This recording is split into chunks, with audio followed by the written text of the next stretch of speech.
Bonjour à tous et bienvenue dans ce 6e épisode du Colloquecast. Je suis accompagné de Johan comme d'habitude. On change encore d'environnement de podcast parce que Non, on va pas attendez. vous montrer derrière ce qui se On passe. va pas vous montrer de derrière ce qu'il y a à la caméra. En vrai, ça va. Il y a quoi? Il y a juste du linge en train de sécher et il y a juste Des cartons. une pile de cartons. Vu tout ce qu'on a reçu depuis Noël et commandé pour le bureau, on a acheté un putain de porte-manteau qu'on a littéralement mis 1 heure à monter. Ouais. Juste avant le podcast. On devait tourner à 9h. Il est 10h30. Il est 10h30. Voilà. Mais le podcast est fait. Mais le podcast podcast est en train de se tourner. est en Donc train de se tourner, voilà. exactement. Bonne année. Exactement, en premier podcast de l'année. Hein. Ouais, la dernière fois Après 21 jours. Ouais, exactement. C'était le 23. Nous, on s'était vu le 23. Oui, pour le parce que podcast. j'étais en vacances. Exact. Et donc, on avait fait ça en format appel, Appel, genre vidéo. Ouais, c'était plutôt cool, hein. C'était pas trop compliqué à faire. Mais bon, c'est toujours plus simple d'avoir la discussion là. Exact. Donc, En face à face. 6e épisode. La dernière fois qu'on s'était vu, enfin qu'on s'était parlé, c'était à Noël. Oui, à Noël, et du coup, c'était l'épisode sur autour de l'entraînement. Ouais. Comment est-ce qu'on ferait la sélection d'exercices, etc. Exactement. tout ça. Donc, on Choisir les espère bons qu'il vous a plu. exercices, etc. Donc, On espère que ça vous a plu. Et Ouais. donc, aujourd'hui, aujourd'hui, on va parler des mythes qu'on peut entendre en musculation qui peuvent bloquer vos gains musculaires, bloquer votre progression. Parce qu'il y a des mythes qui sont plus ou moins importants, qu'il faut plus ou moins écouter, plus ou moins appliquer. Et aujourd'hui, on va en Bon, on va- démystifier deux ouais, chacun. voilà, on va dire les termes. Hein. Ouais, On va dire les termes sur ce qu'on en pense, on va d'abord les critiquer, et après on vous expliquera bien évidemment le pourquoi du comment. exact. Sinon le podcast n'aurait aucun but, on serait juste là pour juste ouvrir nos gueules, et ce serait insupportable. Moi, je vais parler d'un mythe sur l'entraînement, d'un mythe sur la nutrition, et toi aussi? Non, moi je crois que j'ai juste... j'ai un mythe sur l'entraînement, et j'ai un mythe aussi en général, juste en général, genre dans la globalité on va dire. Ok. Ça peut regrouper les deux, mais on verra qu'il y aura plusieurs choses à dire. Ouais, ouais. Avant ça, on fait un petit tour Ouais. de ce qui s'est passé pour Ouais, il y a la eu pas semaine, mal de temps, plus même. Ouais. Un mois. Moi, de mon côté, les fêtes s'est bien passé. J'ai bien mangé, le poids a bien up. Après, évidemment, qu'on l'avait dit dans le 4e épisode, le poids est revenu à la normale parce qu'on a repris nos habitudes alimentaires. Donc là-dessus, il n'y a pas de souci. Je fais pas de souci là-dessus. Cette dernière semaine un peu fatigante pour les entraînements, etc. Là, ça va mieux. Là, le retour à la routine Le fait mec du a bien. parcouru la J'ai France en parcouru la voiture. France, ouais. J'ai fait l'Île-de-France, Bretagne, Île-de-France, Île-de-France, Lyon, Lyon, Île-de-France. Quelle est la région de Lyon? Hein? La région de Lyon? Parce que là, on dit Île-de-France, Bretagne. C'est vrai, je sais pas. J'en ai aucune idée. Rhône-Alpes, je crois. Rhône-Alpes, peut-être. Ouais, je crois. Sinon, les viewers, vous le direz en commentaire. Voilà, la référencement. Oui, je crois que c'est Rhône-Alpes. Ouais. Donc ouais, mais sinon, j'ai réussi à caler tous mes entraînements, je suis content. Mais voilà, ça fait du bien de retourner un peu à la routine, de retrouver son bureuf, son espace de travail. Retrouver son bureau. Ah ouais. Ah bon, t'es content d'avoir un bureau? Ah, il est toi trop bien, mon putain de setup. Enfin, bref. Eh ben, après, moi, de mon côté, comment ça s'est passé? Bah, pareil, il y a eu les fêtes, hein. Bien profité, bien mangé, hein. Comme depuis le dernier podcast, on avait... Mm. Non, l'avant-dernier podcast, Avant d'aller poker. on avait fait gérer Noël. Exact. Bah écoutez, hein, j'ai bien géré, j'ai bien mangé. Est-ce que je réfléchis parce que c'était quand même il y a un moment, je sais plus où est-ce que j'en étais, dans quelle phase j'étais. J'étais encore en cut. C'était le dernier jour de cut, il me C'était semble. ma dernière semaine Ouais. de cut et donc on est repassé de 2500 à 3000 ou 2900 et on est passé de 3000 à 3300 et actuellement ça fait 5 semaines je crois presque. C'est la 5e semaine là, cette semaine. Je suis actuellement à 3500 calories. Je suis à 3500 calories. J'ai fait un poids le plus bas à 79. Et là, actuellement, je suis aux alentours de 81 kg. Honnêtement, ça va, hein, 2 kg de différence. Je crois que j'avais déjà dû vous dire la stratégie un petit peu, comment ça allait se passer pour la prep. Commencer le 30 mars, etc. Enfin bref, j'ai encore de la marge avant d'atteindre le poids le plus haut qu'on s'était fixé avec Yann. Et après, au niveau des entraînements, pareil, j'ai fait pas mal d'allers-retours dans mes montagnes. L'environnement n'était pas, on va dire, le plus favorable, mais le principe, c'est que j'ai respecté tous mes entraînements. Ma diète était respectée. Je me suis entraîné dur, à l'échec. Même si ce n'était pas les mêmes machines, les mêmes salles, la même ambiance. Les grands principes ont été respectés, donc je pense avoir fait des gains. Je pense avoir fait des gains quand même. Donc voilà, et puis, que dire de plus? Retour aussi à la routine. Ça fait du bien de retourner chez soi. Je parle dans la maison, hein. Pas dans cette... Pas dans la ville, hein. Oui. Enfin bref. Donc voilà. Je réfléchis si j'ai autre chose à dire. Nouvelle coupe de cheveux. Ouais. Pareil, dites-moi en commentaire, là, c'est projet cheveux longs. J'essaye de faire des nouvelles choses pour ceux qui regardent, pour ceux qui regardent le podcast du coup sur YouTube. Donc voilà. Bon, bah écoute, sans plus attendre, on vous a déjà un peu vite fait introduit le podcast, les choses qu'on allait dire. Donc je reprends les 4 mythes qu'on va essayer d'expliquer un petit peu. La fenêtre anabolique, le fait de recruter les ischios ou non sur tous les patterns de squat, ok, ça c'est quelque chose qu'on entend beaucoup et Ronan on en a fait une ou deux vidéos du coup sur Insta. Ouais. La périodisation d'entraînement et aussi également, c'est une question assez existentielle aussi, pourquoi on voit des gens quand même pas mal baraques et musclés à la salle et vous allez voir que c'est pas souvent ceux qui s'entraînent le mieux. Donc on va expliquer pourquoi potentiellement ces gens arrivent à avoir des gains alors qu'au niveau de l'entraînement, on va dire que c'est pas C'est pas le top, ça hein. quoi. En tout C'est cas, pas le top en tout cas. C'est pas ouais. nous ce qu'on conseille en tout cas. Exactement. C'est pas notre vision. Exactement. Et ben premier mythe. Ouais, fenêtre premier anabolique. mythe, la fenêtre anabolique. C'est ton mythe. Je te laisse un peu expliquer déjà ce que c'est la fenêtre anabolique. Je pense que ça peut être une bonne chose déjà d'expliquer. Ouais, exactement. La fenêtre anabolique, c'est quelque chose qui persiste. Moi, depuis que j'ai commencé l'entraînement, même la musculation, c'est quelque chose que j'ai toujours entendu parler.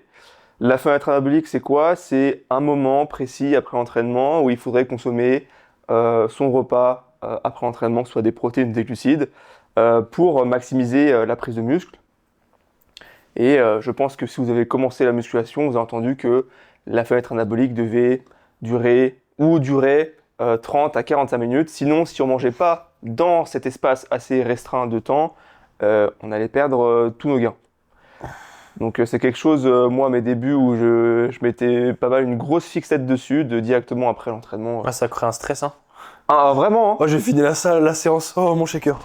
Les gens dans les vestiaires, je les vois. Oh, mon shaker. Ouais. Shaker, et après, ils prennent leur shaker de prot. C'est vrai que ça crée un stress, hein. un stress, ouais.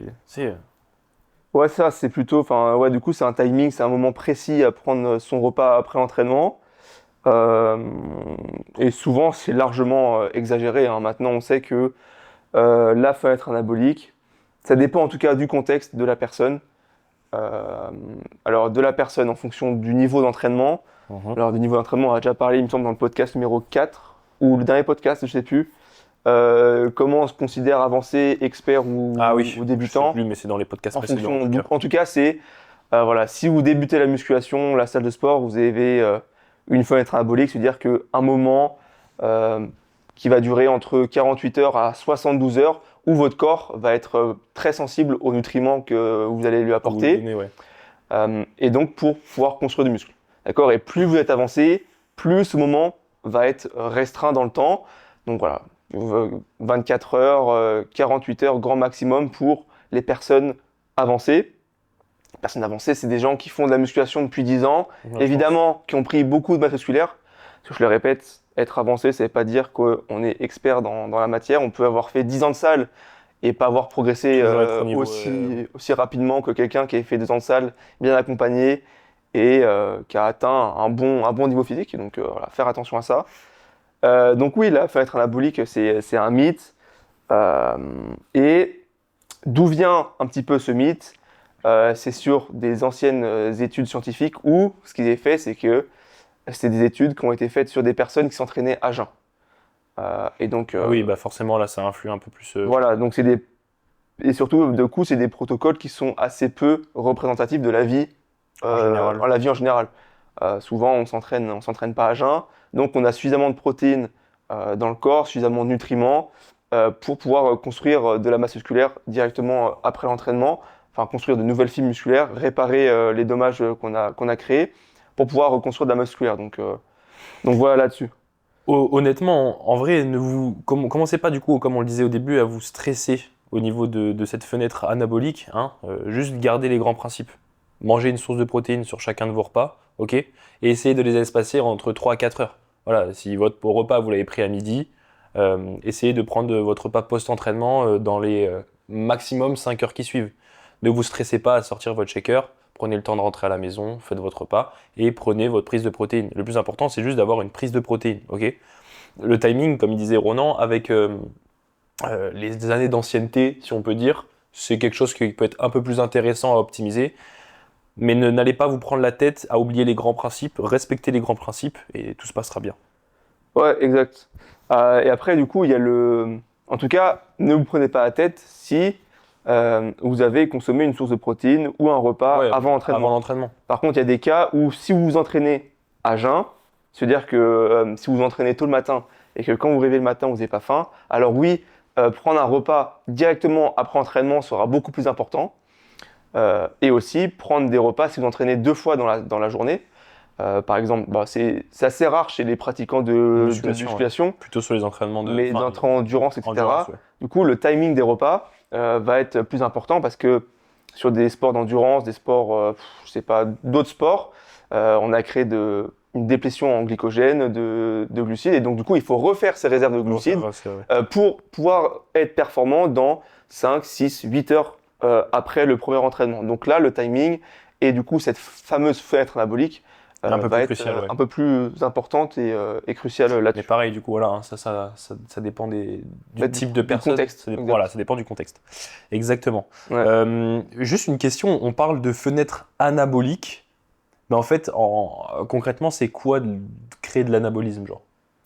Créer de l'anabolisme, c'est en gros pour pouvoir construire du muscle, sur la journée, il va falloir être en anabolisme, enfin avoir un anabolisme supérieur à un catabolisme.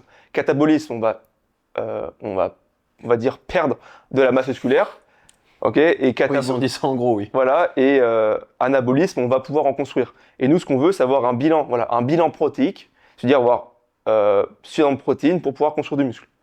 Donc c'est plutôt ça l'anabolisme. Ouais. Voilà, être en état d'anabolisme ou en état de catabolisme. Alors oui, quand on dort, du coup, quand le matin on se réveille, on est en état de catabolisme. Mais si à la fin de la journée, vous avez consommé suffisamment de protéines, le bilan protéique, il sera positif. C'est positif, ouais. Voilà. Et ça, c'est le plus important. Mais d'où l'intérêt de, voilà, si vous jeûnez, on reprend aussi l'exemple du jeûne intermittent. C'est pour ça que tous mes clients à qui je le fais jeûner, parce que pour une question de contexte, de préférence, voilà. C'est important, voilà, d'avoir du coup un apport en protéines sur le premier repas. Exact. Voilà, pour pas être en fameux catabolisme et donc être en anabolisme. Ok, bien. T'as d'autres choses à apporter là-dessus? Non. Juste pourquoi aussi le mythe il persiste, c'est aussi une question de marketing, hein. On va dire que les marques de compléments alimentaires s'en mettent un peu plein les poches en vendant des BCA, en vendant de la whey, des trucs, etc. Donc eux, ils ont besoin que ce mythe persiste pour qu'ils aient un business qui soit périn tout au long, Sur le long terme. sur le long terme. Donc voilà, mais ne créez pas un climat anxiogène chez vous.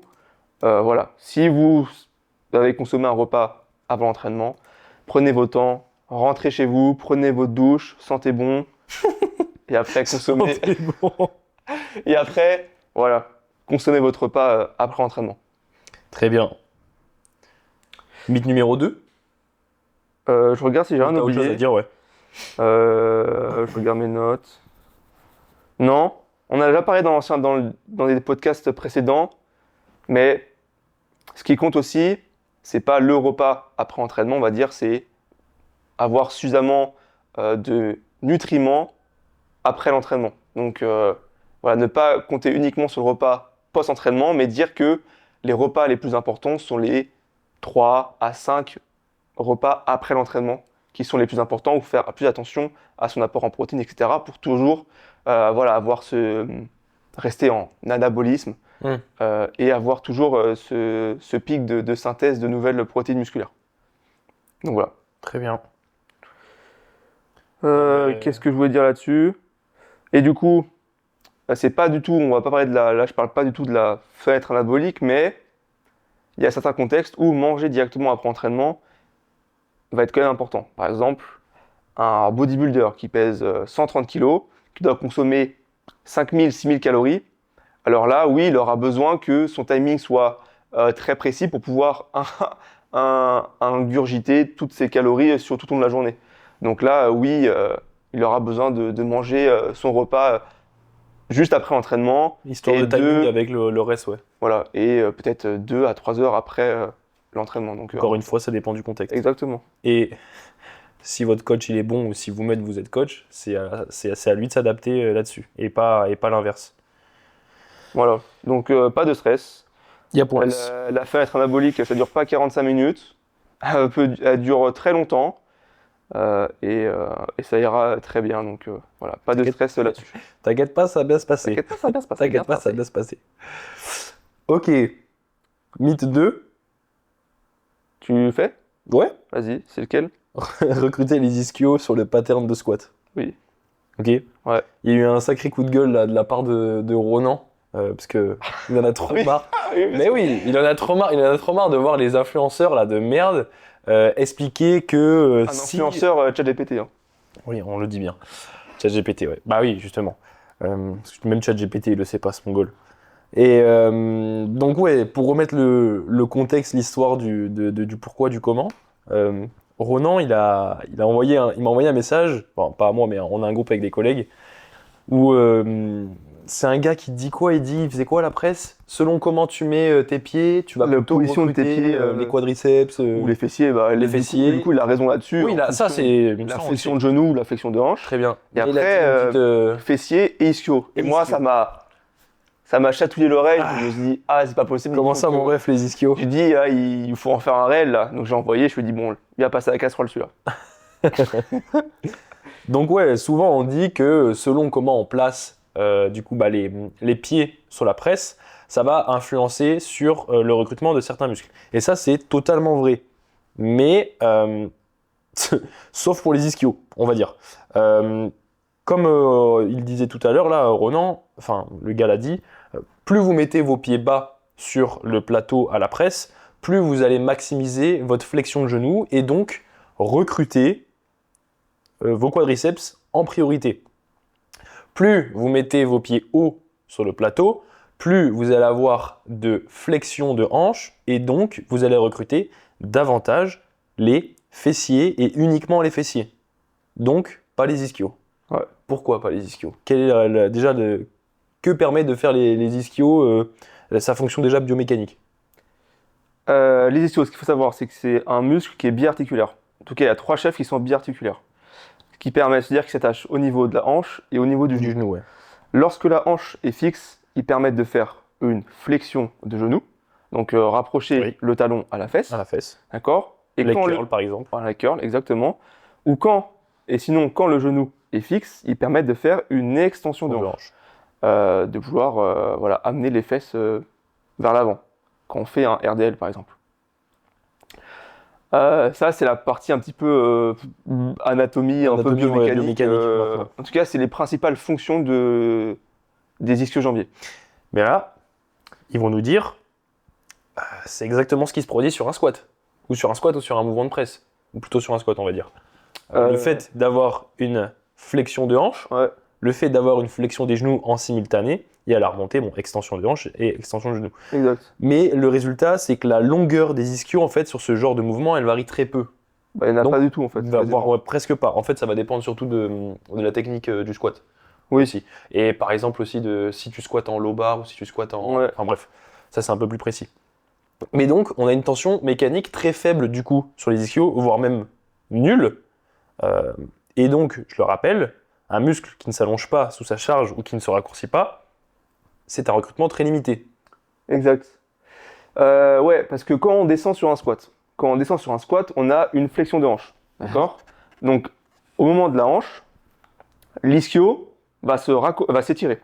D'accord? Parce que on descend, on fait une flexion de hanche. Par contre, au niveau du genou, on a une flexion du genou. Donc ici, le muscle va se raccourcir. Donc En gros, c'est comme si on étire d'un côté et qu'on raccourcit de l'autre, en fait, la longueur musculaire ne bouge En pas. restant en position neutre. on va dire. Exactement. C'est comme si j'avais un élastique, que j'attachais un élastique à mes 2 doigts et que je bougeais mes doigts en même temps, dans la même direction. En simultané. Et du coup, il n'y a pas de. On peut dire qu'il y a un mouvement, Oui, il y a un mais du mouvement. coup, ça bouge pas. Et pareil, du coup, quand on remonte sur le squat, on a une extension de genou et une extension de hanche. Donc, à un moment, au niveau de la hanche, il va se raccourcir et au haut du genou, il va s'allonger. Donc, si ça se raccourcit à un moment et ça s'allonge à un autre moment, il n'y a pas de, il y a pas de changement de temps, de tension mécanique. tension, enfin oui, de changement musculaire. Voilà. Il n'y a pas de raccourcissement, il n'y a pas d'étirement. Exactement. Donc pas de stimulation. Et après, ils vont dire, oui, mais... je sens mes ischio-jambiers quand on fait du squat. Ou sinon, oui, j'ai vu les études, quand on met des électrodes sur les ischio-jambiers travaillent. Alors oui, mais travailler, ça veut pas dire qu'ils sont recrutés. Attention, recruter ou isoler, c'est pas la même chose. Mais les ischio-jambiers servent aussi de stabiliser la hanche. Donc un stabilisateur de hanche. Donc, forcément, ils vont travailler. Mais travailler ne veut pas dire qu'ils vont pouvoir se développer ou recevoir une tension mécanique. Ok, c'est uniquement de l'isométrique. Ouais, voilà, ils ont une tension passive. C'est juste un rôle posturable et postural, pardon. Donc oui, il n'y aura pas d'engagement sur les mouvements de squat ou des patterns de squat, on va dire. Donc si vous voulez vraiment... Pareil pour la presse, hein, d'ailleurs. Oui, ça pattern de... je dis pattern de squat, c'est la presse. Oui, okay. Moi, ça va dedans, en tout cas. Ouais. Donc si vous voulez vraiment recruter vos ischio-jambiers, tournez-vous plutôt, du coup, comme on le disait, sur des mouvements d'extension de hanche, un soulevé de terre roumain, un leg curl qui permet aussi de raccourcir, étirer. Attention, là tu parles de flexion de genou pour le leg curl. Oui. Ah, t'as dit d'extension de hanche pour ça. Oui, extension de hanche, RDL, oui, okay. ou manuel soulevé de terre jambes tendues, etc. Et aussi également qui permet de la raccourcir, du leg curl assis, leg curl allongé. On peut faire aussi des extensions de hanche au banc à lombaire, du nordic curl, enfin... Ce genre de mouvement, là, aura beaucoup plus de tension, on ira beaucoup plus avoir de tension mécanique sur les ischio-jambiers. Voilà, dites-vous qu'une des deux articulations doit être fixe pour travailler les ischios. Donc soit la hanche, soit le genou. Mais si les deux bougent, ça ne travaillera pas. Excellent. Ouais. Est-ce que j'ai d'autres choses à dire? Non, j'ai juste dit que voilà. Hein. C'est vrai que j'avais noté aussi les ischios sur un squat, c'est comme les biceps sur le développé couché. Ils sont là, mais ils bossent pas, quoi. Ouais, exact. Tout simplement. Ah, c'est comme aussi, attends, je me souviens, il y a longtemps, The Panache avait fait une vidéo réaction ou une vidéo d'un gars. Comment il s'appelle, le gars qui est aux États-Unis, qui fume des cigares et qui est fort au biceps curl. Putain, merde. Oui. Bah, tu vois ce type-là? Oui. Il avait fait une vidéo sur le développé couché. C'est Benchen Cigar, il s'appelle. Ouais, mais comment il s'appelle je sais c'est un Français en plus. Oui, c'est un Français qui vit au Texas, je sais pas où. Oui. Et du coup, il disait aussi que le dos travaillait sur le développé couché ou je sais pas quoi. Bref. Bah, en fait, ça dépend ce que ça veut dire travailler. Oui, voilà. Oui, il a juste un rôle de stabilisation et de gainage, donc... Enfin bref, tout... Putain, comment il s'appelle? Ça m'énerve. Je sais plus comment il s'appelle. Ça commence par un B. Ah, Baptiste Marchais? Baptiste Marchais. Ouais, c'est ça. Bien joué. Ok, bon, impeccable. Voilà. Bon, très bien pour ça. Donc voilà, arrêtez de dire que selon la position de vos pieds sur la presse, vos ischios vont travailler ou non. Uniquement, on peut parler de quadriceps, de fessiers. Ouais. Est-ce qu'on peut parler d'adducteurs aussi? D'adducteurs, oui, parce qu'ils avec l'amplitude. Ils sont responsables de l'extension de hanche aussi, donc quand on fait un squat, ils sont étirés. T'inquiète pas que quand je fais de la presse en unilatérale, mes adducteurs, je les sens bien. Hein. Ah ouais, vraiment. T'inquiète pas. Ouais.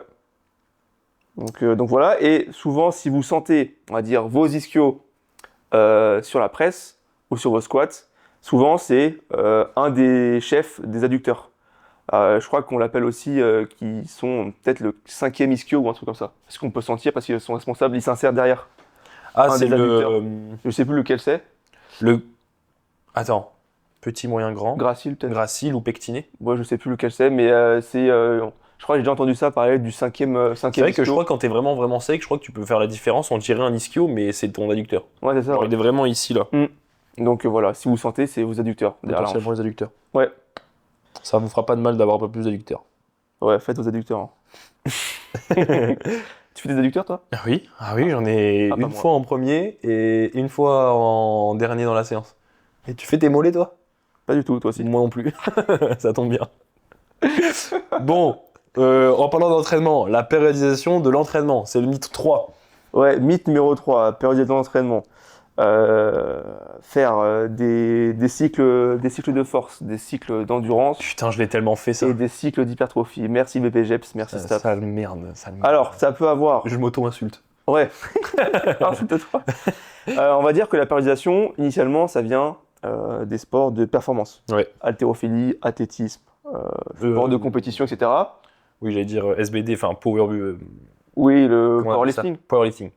Voilà, où le but, c'est d'être performant et d'avoir un pic de forme à un certain À moment. un certain moment, ouais. D'accord? Donc avoir une performance, de vouloir soulever tant de kilos ou de faire courir X distance en un certain temps. Et du coup, là, il va falloir périodiser l'entraînement, faire des semaines un peu plus légères, améliorer les certaines capacités pour être bon dans cette discipline à un moment donné. Et les personnes ont transposé ça à la musculation, alors que la musculation, c'est seulement un modèle, on va dire, esthétique, pardon. Donc, Oui, il n'y a pas de développement des capacités physiques, on va dire. voilà, il n'y a pas besoin, il faut juste pouvoir être fort sur tous ces mouvements, pouvoir soulever plus lourd avec cette proximité à l'échec, sur tous ces mouvements, et c'est tout. Il n'y a pas beaucoup de besoin d'être endurant et devoir faire, je sais pas, 30 reps en moins de X temps, ou de devoir faire un 1RM pour juger de sa masse musculaire. Ouais, c'est vraiment uniquement sur l'aspect, on va dire, esthétique, visuel, quoi. Ouais, exactement. Donc maintenant, ce qu'on entend souvent dans les programmes ou des coachs qui veulent un peu se J'en ai se vu un, sortir. c'était ça que j'étais en train de chercher, mais je l'ai pas trouvé. Je sais pas si je te l'ai envoyé. Il y a un mec qui disait, si tu... Ah oui, ça parlait des courbatures. C'est-à-dire que si au bout de 10 semaines, tu as des courbatures encore, c'est-à-dire que ton cycle de progression est pas bien et il faut le changer. Bah, au bout de 10 semaines, c'est juste que tu récupères pas assez parce Oui. que ton programme il est juste mal adapté à Oui. toi, quoi. Oui. Après, c'est normal, hein, si tu fais 40 séries sur Ah les bah quads oui, mais c'est pour ça. toute la semaine. Enfin bref, il disait une dinguerie comme Ah ça. oui. Bon, après, c'est possible, mais du coup, c'est pas un cycle de progression. Je pense que c'est juste que ta capacité de récupération est pas. Tu Bah, récupères moi, mal, quoi. faudrait que je te retrouve Ouais. le réel. Bah, oui, c'est ça. Et du coup, ouais, résultat, c'est ce qu'on entend, il faut faire des cycles d'endurance, des cycles d'hypertrophie et des cycles Moi, je faisais de des, force. moi, je faisais des cycles de force. Voilà, Prendre de la force, prendre de et la après force. pour que revenir et à faire plus de masse musculaire. Voilà, exactement. Là, faudrait faire l'inverse, même d'ailleurs. Faire des cycles d'hypertrophie pour être fort. Pour être fort, ouais. Ouais. Et nous, ce qu'on veut, bah, en body, c'est pas avoir un pic de forme, hein. Ouais, C'est juste une accumulation de la masse musculaire Ouais, c'est tout. et sur le long terme et avoir des adaptations qui soient durables. Dites-vous, le muscle, il sait pas hein, qu'il est soumis à des cycles. Nous, il répond juste à 3 variables. Ouais. Tension mécanique, volume et proximité à l'échec. Exact. C'est ça. Et pouvoir répéter du coup les mêmes Sur le- exercices sur ouais. le long terme, etc. Et pour, oui, c'est quand même assez redondant, mais ouais, ça. c'est ce Et qu'il faut. répéter le stimulus le plus longtemps possible. Donc lui, il en a rien à foutre si t'es en phase de force ou en phase d'hypertrophie, quoi. Voilà. Il veut juste savoir si il y a assez de contraintes suffisantes pour que ça l'oblige à s'adapter, quoi. Exactement. Et du coup, bah, souvent, c'est souvent une perte de temps, hein. Parce que vouloir faire des cycles, vouloir en tout cas périodiser son entraînement avec des cycles de force, d'endurance ou d'hypertrophie, bah, fait que sur des cycles d'endurance, on le sait maintenant, plus notre nombre de répétitions est élevé au fur et à mesure de la série, plus il est difficile de percevoir l'échec musculaire. Le vrai échec, ouais. Donc, nous, ce qu'on veut pour prendre du muscle, c'est d'apporter suffisamment de tension mécanique et d'être proche de l'échec sur les muscles qu'on veut développer. Et les muscles qu'on veut développer. Donc, à quoi ça sert de faire 20-30 répétitions sur tous tes exercices si on sait que plus on fait de répétitions, plus c'est compliqué d'atteindre l'échec musculaire. Il n'y a pas vraiment de... Il n'y a pas de... Pas d'intérêt. Il n'y a pas d'intérêt à Il n'y vouloir... a pas d'intérêt. Et en plus, ça fait changer souvent Tu sais, souvent, ça fait des cycles de 8-12 semaines, je pense. Ouais. Comme je te disais hier, au bout de combien de temps tu commences à créer du muscle Ah oui. après un nouveau programme? Mm. Si tu changes de programme ou de cycle toutes les 8 semaines, bah, en fait, tu vas juste tuer ta progression, quoi. Tu vas tuer, en fait, le fait de faire la surcharge progressive, quoi. Ouais, exact. Parce que en gros, bah, on est bon dans ce qu'on répète le plus souvent possible. Exactement. Donc la spécificité. Si on Donc, change le stimulus, ouais. Donc si on change le exactement. stimulus toutes les 8 semaines, bah ton corps il est obligé de se réadapter et il n'aura pas assez de temps pour créer du muscle. Exactement. Souvent, on s'adapte au début, c'est pas d'adaptation structurelle, donc des adaptations de prise de muscle. C'est Hein. plutôt Souvent, des c'est adaptation adaptations de coordination neurale, de coordination. Donc ça la prend du temps quand même. perceptivité motrice à recruter sur le Exactement. mouvement, etc. D'où Et le puis- fait de ne pas changer de programme toutes les semaines. Et ça, on l'a assez répété dans tous les cas. Ouais, d'être spécifique sur tes mouvements, faire exactement les mêmes mouvements avec les mêmes fourchettes de répétition, ne pas vouloir changer trop souvent et d'être fort. Et si tu arrives à être plus fort, c'est que tu as pris de la masse musculaire et donc ton programme fonctionne et donc que tu arrives à appliquer une certaine surcharge progressive dans ton entraînement. Donc pourquoi se priver de ça et changer? Exactement. Donc ouais. Mais je crois que dans les programmes de Nassim Saïli, j'ai vu un gars à la salle. Je parle à quelqu'un aussi, il a pris un programme de Nassim Saïli, genre un truc autonome ou un truc comme ça. Je lui Ok. demanderai. Ouais, et il me semble qu'il faisait un peu des cycles comme ça, il faisait beaucoup de reps, ensuite peu de reps sur un autre cycle, etc. Bon, on va dire que ça peut avoir son sens, on va dire pour un débutant, pour avoir, je sais pas, faire des cycles de force, histoire de bien prendre le mouvement, etc. Ou toi faire... Encore, je suis même pas sûr que pour un débutant ce soit. ouais. Mais de toute façon, Peut-être un très très avancé, ouais, peut-être un très avancé. Parce que c'est compliqué de dire on fait un cycle de force, parce que la force ou être fort sur un mouvement, c'est très spécifique à l'exercice et aussi à la fourchette de répétition, ou en tout cas à la charge que tu vas lui imposer. Donc en fait, tu peux être fort en étant endurant. Tu vois ce que je veux dire? Tu vois, la force, c'est le développement de. Oui, c'est le développement c'est une de- expression d'un certain mouvement avec une certaine vitesse, etc. Oui. Donc ouais, tu peux être fort en faisant de l'endurance. Et tu peux être fort en faisant de la force. En faisant de la force. Et tu peux être fort en faisant faisant de la du muscle. musculation aussi. Donc ça a Parce pas que de. moi, je trouve que j'ai pris beaucoup plus de force, on va dire. Ouais, donc la force, ouais, c'est déplacer une charge d'un point A à un point B avec une certaine vitesse. Ouais, exact. Et je pense que j'ai pris tout autant de force juste en m'entraînant dur à l'échec, en appliquant la surcharge, qu'en faisant des cycles de force comme je faisais avant, comme un espèce d'énorme mongol. Avant qu'on se connaisse? Non, même pas? Si, je crois. Mais Si, après, je me c'est à ce souviens, tu moment-là où faisais je du faisais de bench. l'haltéro. Ouais, Ah mais oui, je faisais ça, du bench. oui. Ouais, parce que j'étais juste un mec qui avait un ego surdimensionné et qui voulait juste aller taper 140 au bench. Je l'ai tapé et ça fait 2 ans que j'ai pas touché une barre de développé couché. Et j'ai jamais eu d'autant des gros progrès sur les pecs. Enfin Ouais, bref, ça c'est autre exact. chose encore. Et aussi le fait de périodiser l'entraînement, c'est aussi périodiser les périodes de déload. Les périodes de déload, c'est Ça oui. Ouais. les moments où on réduit soit la charge, soit l'intensité. Des déloads programmés, c'est des choses qui sont programmées. Mais est-ce que réellement tu as accumulé suffisamment de fatigue pour te dire je suis cramé, dans 8 semaines je serai Ouais, c'est ça. cramé? Je pense pas que c'est un réel intérêt. En soi, c'est bien de programmer des choses dans. Moi, pareil, je reprends. En même temps, avec mes clients, je programme des phases de deload et aussi des phases au niveau de la diète si on fait une diète break ou quoi. Mais ça, c'est des choses. Mais oui, mais ça, c'est programmé Non, par c'est rapport. programmé, c'est estimé par rapport au nombre de semaines, etc. Maintenant, Oui. c'est ce qui se passe sur le terrain. Si si mon gars, il progresse, enfin mon client progresse de malade, fait que des performances, a beaucoup d'énergie, adhère bien au plan, je vois pas d'intérêt de prendre justement la semaine de deload alors qu'il pourrait continuer. Mais c'est toujours intéressant de prendre en compte que voilà, potentiellement, cette semaine-là, faudra peut-être faire un petit topo et se dire ok, est-ce que tu récupères bien, est-ce que tu progresses bien, et si c'est pas le cas, pourquoi pas mettre en place une semaine de deload.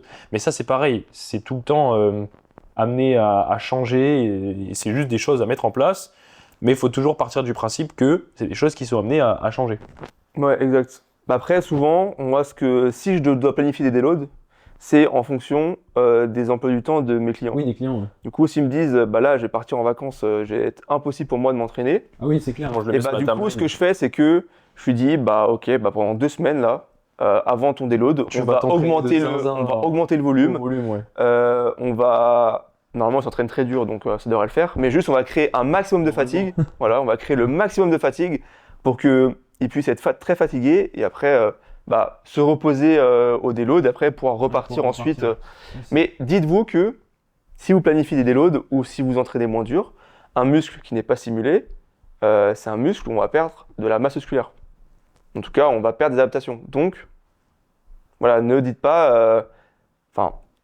Ne faites pas un déload juste parce qu'il faut faire un déload.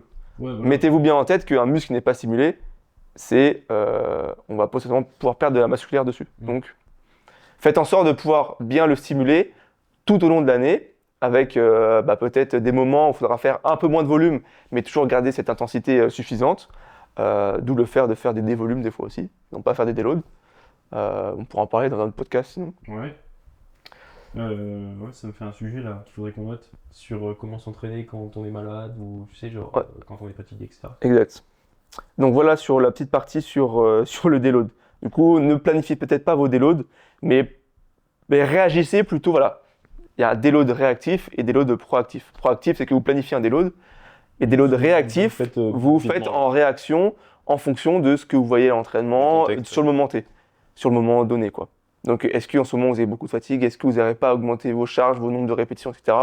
Peut-être que vous avez accumulé de la fatigue, et donc réduire un tout petit peu la fatigue pour que la semaine suivante, vous puissiez bien repartir et vous entraîner correctement, suffisamment dur et avoir récupéré, c'est peut-être le plus intelligent à faire. Après, si vous avez un bon coach, normalement, qui programme bien, il n'y a pas besoin de faire de deload. Hein. Ouais, Moi, mec, je sais pas depuis combien de temps j'ai pas fait de deload. Je crois depuis que je me suis blessé à l'épaule. Ça fait un an. En mai. Oh, ça fait pas un an, ça fait 6 mois. ah oui, oui. Oui, ça fait 6 mois. Oui, ça fait longtemps C'est que vrai, je c'était fais avant Bordeaux. pas. Non, Non, toi? moi, ouais, C'était à Bordeaux. Avant Bordeaux Oui, que t'es avant blessé à l'épaule, ouais. Ouais. Bah non, c'est à Bordeaux avec ton... Non, il y a eu une première épaule en avril et il y a eu une deuxième. C'est vrai. Mm. Mais ouais, non, si les choses sont bien faites et que vous récupérez bien, vous mangez bien et que c'est bien programmé, moins vous faites de deload, mieux c'est, on va dire. Exactement. Et donc le fait de changer trop souvent De programme d'entraînement. de programme d'entraînement, de cycle, etc., tout ce que vous voulez entendre, c'est que ça empêche de standardiser sa progression sur le long terme, parce que si on change toujours le stimulus, bah, le corps n'a pas suffisamment le temps de s'adapter. Et du coup, ça rend la surcharge impossible à mesurer. À mesurer, ouais, sur le long terme. Donc, en fait, tu penses être intelligent, en fait, pas du tout. Tu t'empêches juste ton corps de t'adapter intelligemment et pleinement. Donc, des fois, le fait de moins se prendre la tête et t'entraîner plus dur en gardant toujours les mêmes exercices, ce sera Toujours aussi bien. tout autant bénéfique que vouloir faire des cycles du 5x5 et puis après tu fais du 3x10-15, je sais pas quoi. Non, vraiment. Donc voilà. Hein. Ok là-dessus. Ouais. Dernier mythe. Ouais, on peut parler de dynamique. Dernier mythe, je reprends juste les notes. Les plus musclés ne s'entraînent pas forcément le mieux. Ça, c'est trop une question, je pense que tout le monde doit se poser. Ouais, lui, il est méga musclé. Bah, forcément, il s'entraîne bien. Ouais. Vous allez voir, c'est pas forcément, en tout cas, ce qu'on pense. Ouais, je te prends l'exemple d'hier. Honnêtement, le mec d'hier, là, qui faisait son pédalo en faisant du développé couché, Ah, il le était mec, stock, hein. il a des gros bras. Hein. Ouais. En fait, il y avait un mec, pour vous donner le contexte, on était à la salle hier. Attends, on mettra sur le podcast Oui, on la vidéo. Il est en train d'y penser. Tu mettras si t'as la vidéo. Oui, on le mettra. On mettra un extrait. Il faisait du développé couché en espèce de Larsen press. Donc il n'a pas les pieds qui touchent le sol. Et en même temps, il faisait du pédalo avec ses pieds en mode gainage. Et après, il a fait un super set avec du curl bicep. Enfin bref. Ah, j'ai pas vu ça. Ouais, juste après, je crois. Après, j'en avais marre, Ouais, je regardais plus. Et donc, honnêtement, c'est pas des choses qu'on préconise quoi, pour prendre du muscle, quoi, tout simplement, et pour s'entraîner correctement. Et pourtant, ce mec, bah, je trouve qu'il est énorme. Hein. Il a un bon physique, hein. Il a un bon physique. Après, c'est un daron. Voilà, tu vois, bah, ça vient de là. Ça vient de là. Donc, pourquoi forcément les personnes qui s'entraînent, qui sont énormes, ne sont pas forcément des personnes qui s'entraînent le mieux? C'est parce que peut-être que potentiellement, dans leur mauvais entraînement, bah, ils ont des grands principes qui sont respectés. Bah ouais. Ça passe peut-être par du coup, bon, il y a quand même pas mal, il y a quand même pas mal de choses à prendre en compte, mais que ce soit un facteur génétique, ok, peut-être que le mec, juste en faisant full du junk volume, bah, il réagit méga bien, il récupère bien, et donc là, il progresse bien. Pareil, ça fait combien de temps qu'il fait ça? Autant s'il s'entraînait beaucoup mieux, enfin, je pense à des gens à la salle, ils ont des physiques quand même corrects. S'ils faisaient les choses bien, ça me dit, ouais, ça fait 12 ans que je m'entraîne. En 12 ans, j'espère que j'aurai un meilleur physique. Hein. Ouais. Même qu'ils aient des bons physiques, tu vois. Je pense qu'il y a des choses quand même mieux à faire.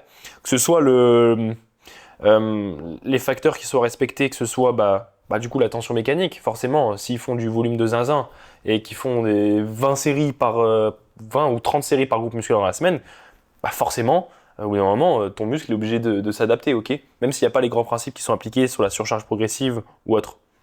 Je sais pas ce que tu penses de ça.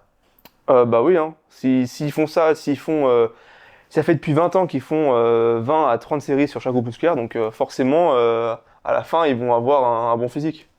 Mais c'est pas pour autant, je pense qu'il faut écouter écouter leurs conseils ou... C'est vrai que souvent on dit prends le mec qui est le plus musclé et regarde ce qu'il fait et fais la même chose. Il y a du bon, Mm.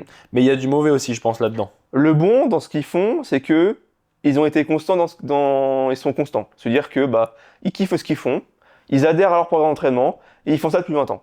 Ça, C'est ça. il faut pas Même leur si c'est de enlever. la merde, ils le font quand même. Ouais. Donc forcément, Il faut le garder il y a ça. un retour sur... Voilà, il faut le garder. Mais après, si tu veux gagner du temps, ou en tout cas optimiser ton entraînement, je pense pas que c'est en faisant du développé couché, en faisant du pédalo allongé sur un banc que tu vas prendre des pecs et tu vas améliorer ton physique.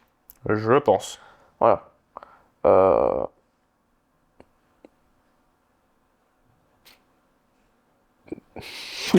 J'ai plus que ça à dire, moi. T'as que ça à dire? Bah, la légitimité. Enfin, bah, du coup, c'est une question de légitimité, quoi.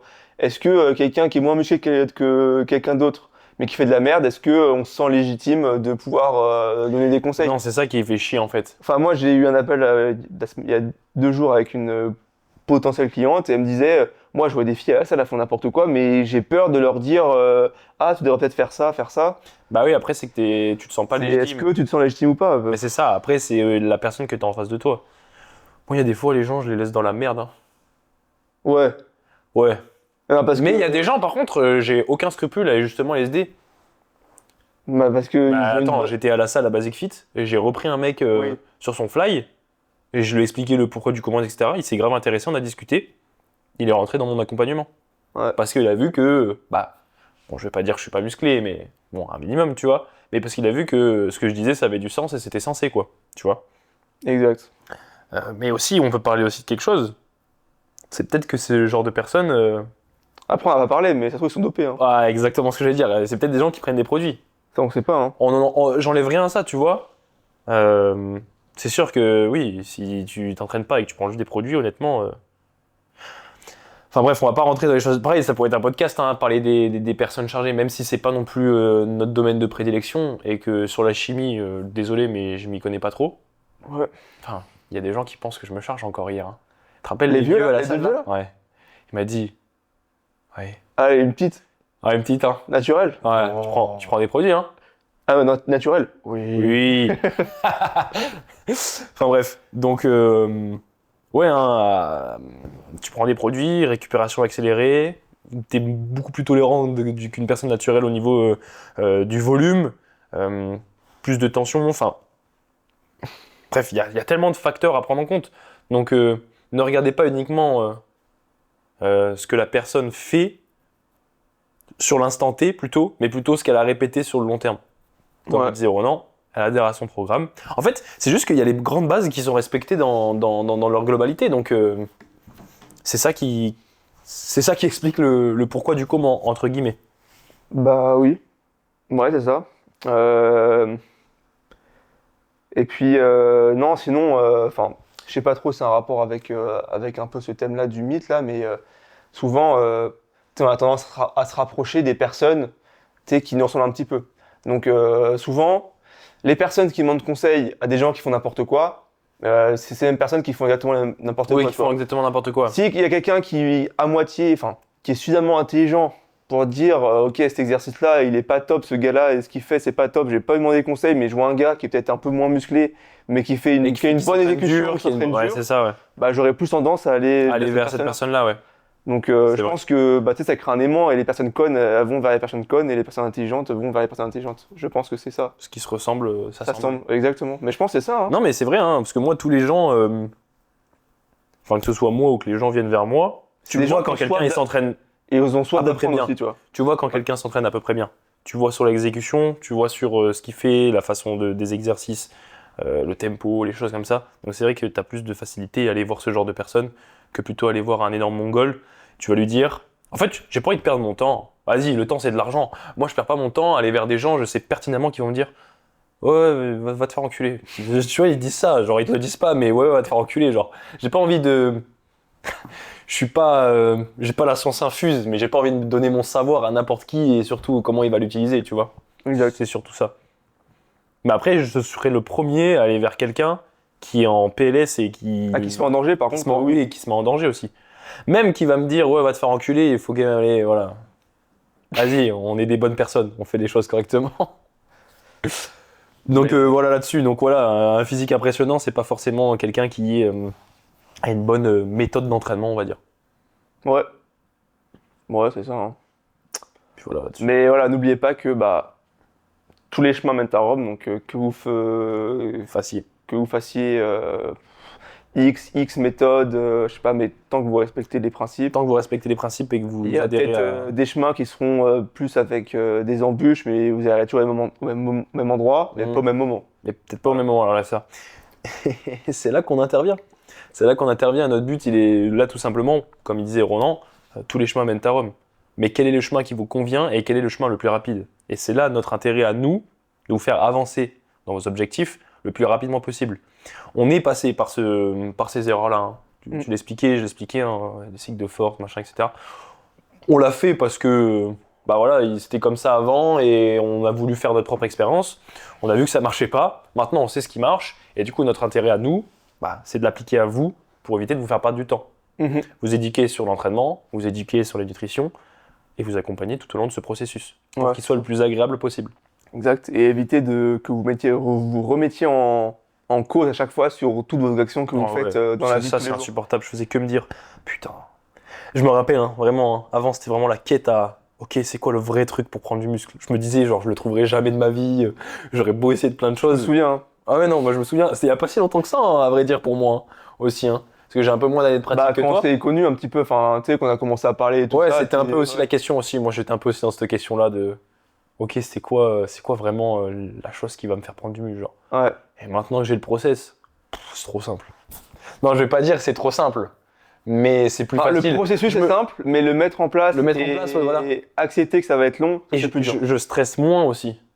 J'étais tout le temps là à me remettre en question. Ok, est-ce que je fais les choses bien? Est-ce que je fais les choses pas bien? Là, c'est plus pratique. Maintenant, on a mis ça dans les mains de quelqu'un qui est compétent. Et il y a nous, ça aussi. On n'a plus besoin de réfléchir à ce qu'on fait. On a juste Exactement. à appliquer, à dire oui, et c'est tout, quoi. À dire oui, dur.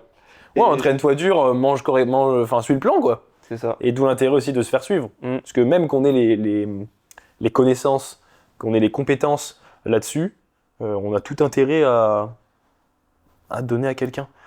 Je te prends l'exemple. On parlait de coupe de cheveux au début. Je vais chez le coiffeur. Parce que j'ai pas les compétences pour. Ouais, je pourrais essayer, hein. Je pourrais essayer de me couper les cheveux, mais je garantis pas. Non, on n'essaie pas. Mais je garantis pas le rendu, quoi. Enfin bref. Ouais, c'est ça. Je sais pas si c'était la meilleure comparaison. Si, c'est chacun son domaine d'expertise. Ça sent son domaine d'expertise. Et d'où l'intérêt de vous dédouaner de certaines choses. Tournez-vous vers des professionnels. Exact. Tu veux réparer ta voiture? Non, tu vas pas réparer ta voiture. Tu vas chez le mécano. Ouais, c'est ça. Tu vas pas demander à un boucher qui répare ta voiture. Voilà, exactement. Ouais. Bref. C'est pareil là. Donc ouais. Donc, on fait un résumé du podcast. Ouais. On a fait 4 mythes. Ça se trouve, si vous nous donnez des mythes ou des questions que vous avez pour répondre pendant le prochain épisode du podcast, prochain épisode, c'était cool. C'est top, c'était bien là. Une boîte à questions. Premier mythe, c'était fenêtre anabolique. La fenêtre anabolique ne dure pas 30 à 45 minutes après l'entraînement. Ne vous stressez pas avec votre shaker post-entraînement. Voilà. Le plus important, c'est vos repas après l'entraînement, peu importe le timing. Faites en sorte juste que votre dernier repas avant l'entraînement et le repas post-entraînement soit espacé de grand maximum 5 heures, c'est bien. D'accord? Donc ça veut dire que vous avez mangé votre dernier repas à 10 heures, entraîné à midi, dites-vous que vous avez jusqu'à 15 heures pour manger la prochaine prise de protéines, quoi. Ouais, donc vous avez largement le temps. Ouais, largement. Deuxième mythe, les ischios sur les patterns de squat, de presse. Ouais. On a expliqué que il n'y avait pas de raccourcissement ni d'étirement des ischio-jambiers sur ce genre de mouvement, parce qu'on avait la hanche et le genou qui bougeaient en même temps. Donc pas d'ischio, non, sur la presse ou le squat, selon là où vous mettez vos pieds. Si vous voulez recruter vos ischios, tournez-vous plutôt sur des patterns de hip hinge, voilà, extension de hanche, pour les étirer, pour les raccourcir, les curls assis, les curls couchés, et ce sera très bien comme ça. Mythe numéro 3, la périodisation d'entraînement. Dans un contexte de prise de muscle, d'hypertrophie, Aucun intérêt de faire de la prise de ne muscle. faites pas des cycles de force, d'endurance, c'est très de prise de muscle. Hypertrophie, ouais. Voilà, faites un programme en fonction de vos disponibilités. Écoutez le premier podcast sur comment faire son programme d'entraînement. Alors, suffisamment de volume, suffisamment de fréquence d'entraînement dans la semaine, une bonne proximité à l'échec. Tenez Vous ça sur le répétez long ça terme, ouais. sur 2 ans avec les mêmes programmes. Même Et- X années, tant et que c'est vous gagné. progressez, et c'est gagné, exactement. Et mythe 4, bon, c'est le dernier, c'est ce qu'on est en train d'expliquer. Non, les personnes les plus musclées ne sont pas celles qui s'entraînent le mieux. Elles respectent souvent les plus grands principes, elles adhèrent à leur plan, elles le répètent sur le long terme, exactement ce qu'on était en train de dire juste avant. Et donc c'est pas pour autant que vous devez vous tourner vers ce genre de personnes. Voilà. Et ben, ça fait une très bonne transition. Ouais, ça fait une très bonne vous transition. pouvez vous tourner vers nous si vous avez Plutôt. si vous avez amélioré votre Si vous voulez, voilà, vos entraînements, votre nutrition, vous dédouaner, vous dédouaner voilà, d'une certaine charge mentale parce que vous ne savez pas quoi faire. On est compétent là-dessus. Ouais, Je exact. pense qu'on peut dire qu'on est compétent Mhm. là-dessus. Ouais. C'est notre métier. Donc n'hésitez pas à vous tourner vers nous. On propose des appels 100% gratuits pour discuter de vos objectifs, potentiellement avant un accompagnement. On mettra nos Instagram respectifs dans la description dans les- YouTube et dans la du podcast. Exactement. Sinon, voilà, vous envoyez-nous un pouvez message. nous suivre sur Instagram. N'hésitez pas à vous abonner au podcast. Liker avez- le podcast, c'est cool pour le référencement. Ça Pareil pour peut YouTube, montrer à d'autres personnes le podcast. le Ouais. podcast, que ce soit sur YouTube, Spotify, et puis même nous taguer en story Instagram. Ouais. Je sais pas, que vous écoutez le podcast N'hésitez en train pas de à faire vos partager, pas. en train de marcher. Ouais, exactement, c'est cool, ça nous fait un petit peu de visibilité, ça nous aide. Exactement. Voilà, on vous aide. Un petit retour, une petite tête, ce serait cool. Exactement. Je crois que c'est bon. Ouais, en vrai, il est bien le setup, moi j'aime bien. Ouais, moi j'aime bien. Dans le canapé, On je suis est bien bien, je suis posé, là. bien. On va rester là. Ouais. Eh ben, merci de nous avoir écoutés. C'était Johan. Et Ronan. On vous souhaite une bonne bonne écoute. semaine, une bonne écoute, etc. Et puis on vous dit Dans à la 2 prochaine. semaines. Ouais, Peace. ciao.